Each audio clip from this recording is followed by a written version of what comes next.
Okay, the first slide we were going to show you was actually just a slide of the well field northeast of Ray to give you some kind of a little bit of perspective as to where it's located. It's east of Ray. I'm not too sure how far east of Ray it actually is. It's 13 miles north, right up against the Colorado-Nebraska state line. Up there we purchased 60 permits. As Scott mentioned, those 60 permits were converted into 15 compliance permits. At this time, we're operating 8 of those permits for the delivery of the water through the system.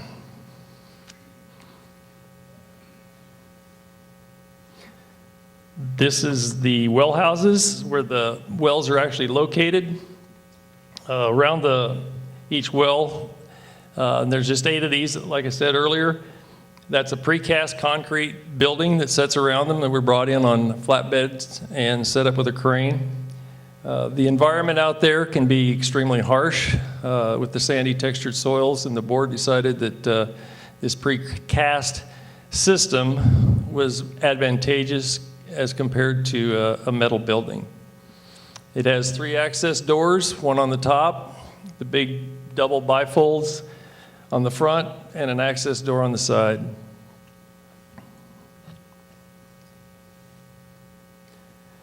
This is a picture of one of the houses from the interior. As you can see, this is not your average agricultural application where you're hooked up to a center pivot.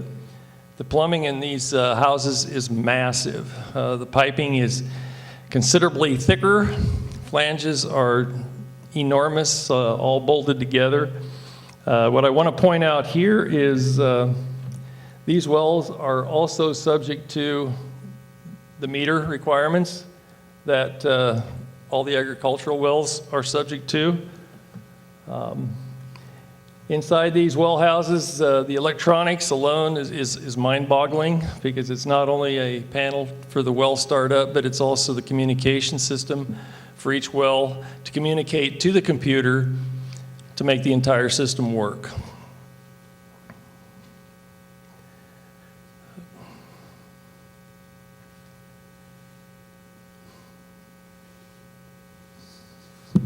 There we go. I love this. Collection tank. That tank, it's a little bit misleading how big it is. That tank holds 140,000 gallons of water. The water coming from these 8 wells are piped into the bottom of this system. It comes in with a 30-inch pipeline under pressure from the wells. It leaves on the opposite side of the tank through a 42-inch gravity flow into the pipeline heading towards the river. I might add, we've got 8 wells up and running now with a total of 15 permits out there. All the piping that's on the collection side of the tank, where we bring the water from the wells to the collection tank, is already sized for the eventual hookup of the other 7 wells. And that collection system ranges from 12 to 24 inches.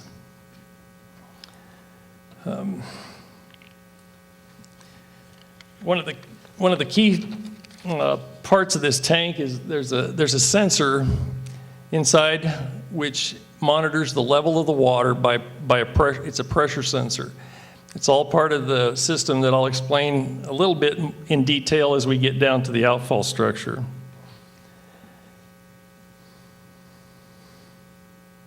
Am I making up time? Okay. This is what the control building looks like on the outside, which sits next to the collection tank up on a very high hill it's the highest point in that whole area.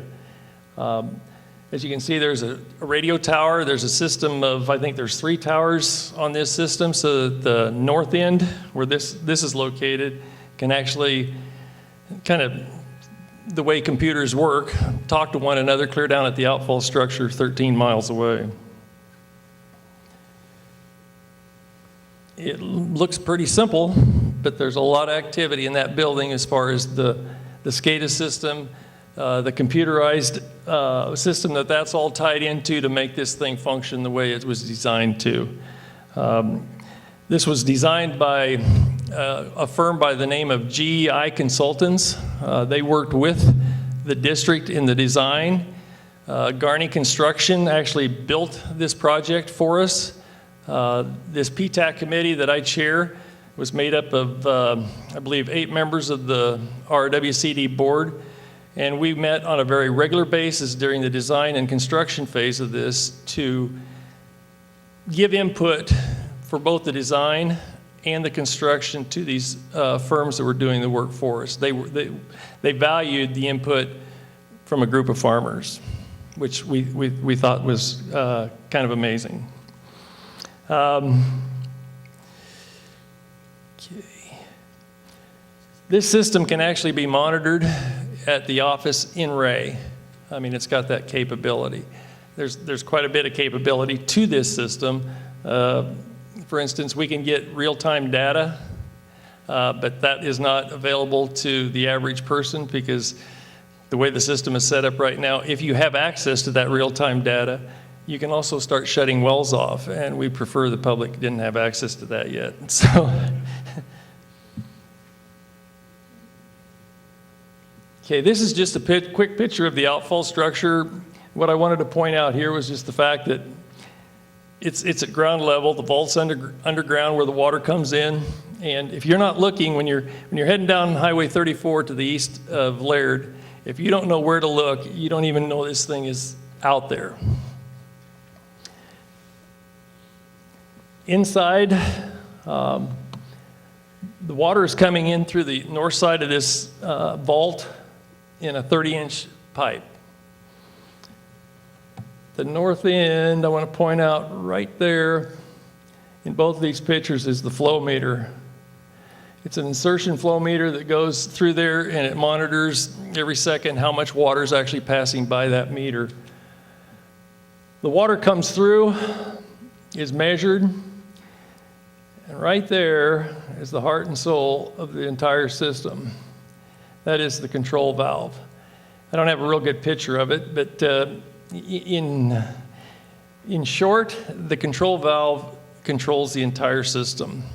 It regulates the flow of water from the pipeline, and it maintains the level of water that Tracy Travis, our pipeline manager, tells it that it needs to have in the collection tank, and it opens and closes itself, this valve does, to maintain the perfect level in that tank.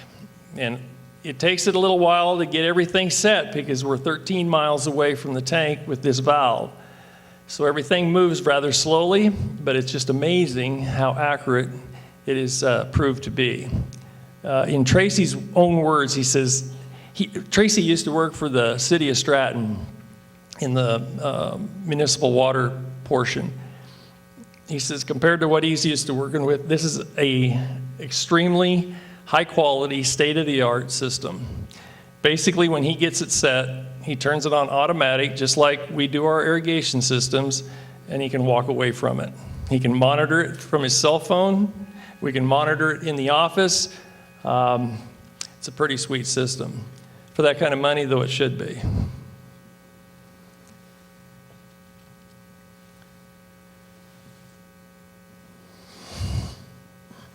Okay, this is just the water coming out of the outfall structure.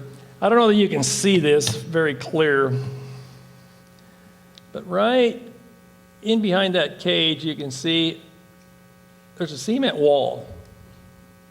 The cement wall is about 4 to 5 feet tall. The water can go over the top of it. It can go underneath it. The water coming out of the valving system inside is coming out of a 24-inch pipe with 150 PSI behind it. The top of that outfall structure is just vibrating from the water hitting that wall to kill that energy. The water can go over the top, it can go underneath, but when it comes out, right there, it looks just like water running down a stream. If it wasn't for that wall, blasting wall, I don't know how far that water would squirt out there. A very long way, I assume. Just showing you the riprap that we hauled in to control the erosion in the channel heading to the flume.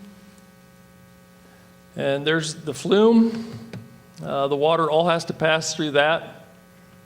This unit right here is what they call a stilling well. The water passes through the flume here. There's a small hole over to this under the water surface. But in this stilling well, the water is in a cylinder and it is dead still. Whatever level the water is running through the flume with all the turbulence over here in the stilling well, the Sutron gauge is measuring the exact amount of water that is passing through that flume over here, and the Sutron gauge, along with the flow meter that's in the outfall structure, is the two readings that the state uses to record and give information to the compact administration for Colorado's credit towards compact compliance. So this is a very important aspect of it. We've got all the bugs worked out, and it seems to be working just the way it was designed.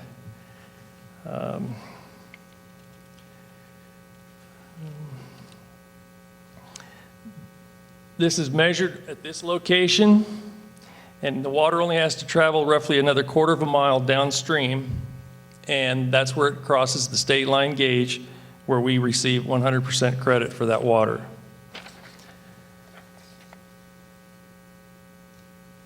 Okay, Dawn promised me that this thing would just start. Okay, and it did. We just want to give you a little feel for what this looks like and what's actually taking place there. It's kind of bittersweet for those of us involved in this project. Sweet from the standpoint only that because of this system that we have out there, we get to continue irrigating in the basin and generating the economy that irrigation provides. It's good to see it finally complete. The bitter part is pretty simple. It's a lot of fresh drinking water going down the river to the tune of, those 8 wells are producing, thank you, 13,500 gallons per minute going through that flume, which is equivalent to 59 acre-feet of water per day. And for those of you that are trying to do the math in your head, I'll do it for you. That's 19,225,150 gallon per day that passes through that flume. Or if we were a bottling company, we could bottle 153,801,200 16-ounce bottles of water per day. That's a lot of water. Like Scott said, we're working this year on a temporary basis only for 2014. The water deliveries that you see there in that picture were to cover indebtedness to the compact for 2014 only. There are no past damages that are going to be paid for with this pipeline project. I think it was Justice Hobbs that made it very clear that the state is responsible for the past damages. Right, Dick? Yes. Okay. We break it up into 2 runs. This spring, we're trying to put in the 4,000, like Scott mentioned. As of next Monday, we will have accomplished that feat.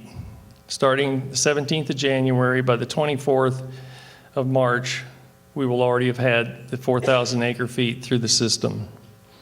We'll go through the irrigation system, and then the engineers and the state will tell us how much more we have to add in the fall run, which we should be able to accomplish more than likely in the months of November and December. As Scott mentioned, the 2014 is experimental. We still don't have approval by the others, by Kansas, in essence. We hope that changes before the end of the year, but time will tell. So that begs the question, what are we going to do in 2015? Well, obviously, we would like to pump the pipeline. That's what it's designed to do. And if we don't have the permission from the other two states to run the pipeline, then what are we going to do with the water? That decision has not been made. I want to repeat that. That decision has not been made. Basically, the way we see it is there's two options. The wells have been held to, the historical use on those permits is 13,000 acre feet, just like Scott said. We could lease that water back to the landowners, and that would give us a pretty decent return on our investment to help reduce debt. So from an economic standpoint, it makes sense to lease it if they have an interest in doing it. We don't know that for a fact, okay? The flip side is the reason we're here today is to talk about conservation. Is it in the best interest of the basin, perhaps, just to leave it in the hole until we get final approval? Decisions that have to be made when we have better information to make those decisions. I'm already behind schedule some more.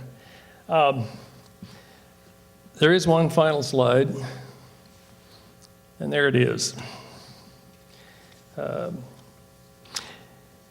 18 months ago, the Republican River Water Conservation District sent out a survey.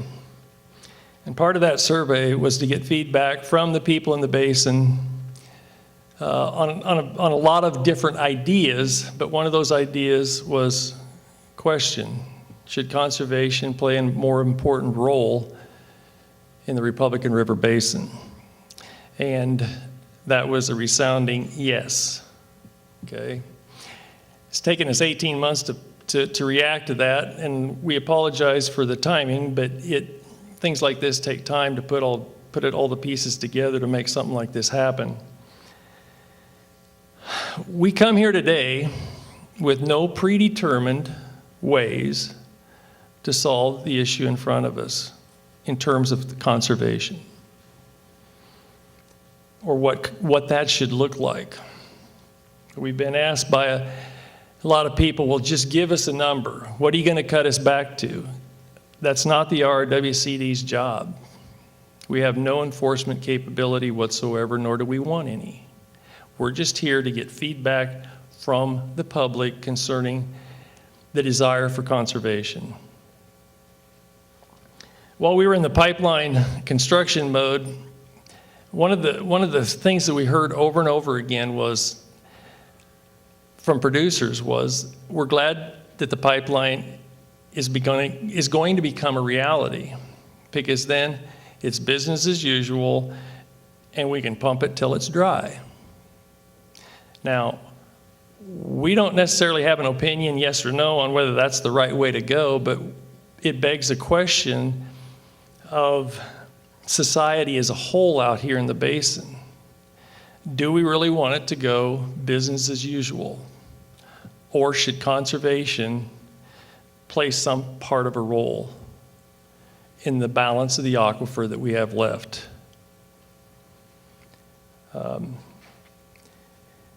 Decisions we make today that would prolong the life of the aquifer, what would those changes look like? How would they affect everybody? We're going to hear from CSU later on about the economic, because we're all driven by the economic part of this equation. But where's the sweet spot for conservation of the aquifer and the economics that it produces? Today, we're gonna ask you to fill out a survey to start getting this feedback. The surveys can be dropped eventually in a box like this one that's in front of me here that says survey drop off. We've got them at both exits and at the main exit where you came into the school this morning. Please fill out those surveys. We're gonna do it with some help from CSU. We're going to continue to have meetings around the basin, trying to garner more information from you folks as to what this conservation should look like, if that's what society as a whole desires we should be doing. We think everybody in this room has a stake.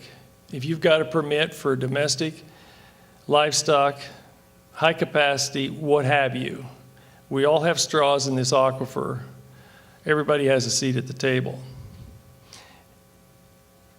It's going to be a tough discussion because the little bit of discussion we've had amongst ourselves as to what this thing maybe could look like, it's very complex. What works here doesn't work south or east or west. It's about as complex as every well system that's in the basin. There's no two of them that are alike. Every one of them has different yield capabilities. CSU's been asked to be a partner with us through this process to help gather and analyze the information. So as we go through the presentations today, we're trying to show you that we're extremely serious about this conservation and what it might look like with your help. I did a little research on the internet, water-related stuff, not anything else, okay? K-State's done quite a bit of work for the state of Kansas concerning the Ogallala. One of the quotes that came out of this, one of their studies that they did was by one of the professors that was ramrodding this particular study, but he made it, there was a quote in there that kind of caught my eye. And it says, society has an opportunity now to make changes with tremendous implications for future sustainability and livability. The time to act will soon be past. Now, I think most of us wish that we would have maybe done something 20 years ago, depending on where you are in the basin, but I don't think it's too late. At this point, I haven't opened this, so technically, Dennis, I shouldn't be able to spill this one, but when you eat lunch today, it's being provided, you'll also be given a bottle of water. Okay, now there's some unique stuff about this water here. It was bottled over in Kansas, that's a bad, well, I mean, it is what it is, okay? My point is, you're gonna notice something about this bottle of water immediately upon receiving it. As a teaser, I'm just gonna say that I assure you, nobody has tampered with it. You're receiving it just the way it was ordered and delivered. Okay? You have to wait for lunch to get the answer to that one. At this time,